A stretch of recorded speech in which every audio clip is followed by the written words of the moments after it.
It is because we empower women. It is because we know that women are key to the role that we play in developing and maintaining the stability in any society.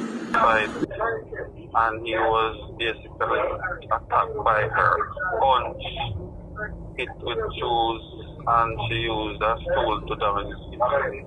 That's the essence of the report he made. Right. So he's in a sense, is he saying self-defense? When he made the report, either he wasn't aware that the thing was being recorded, or he thought that information would not be shared.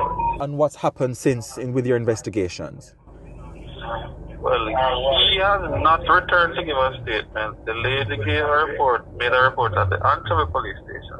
Right. She has not returned to follow up either. And what have the police done?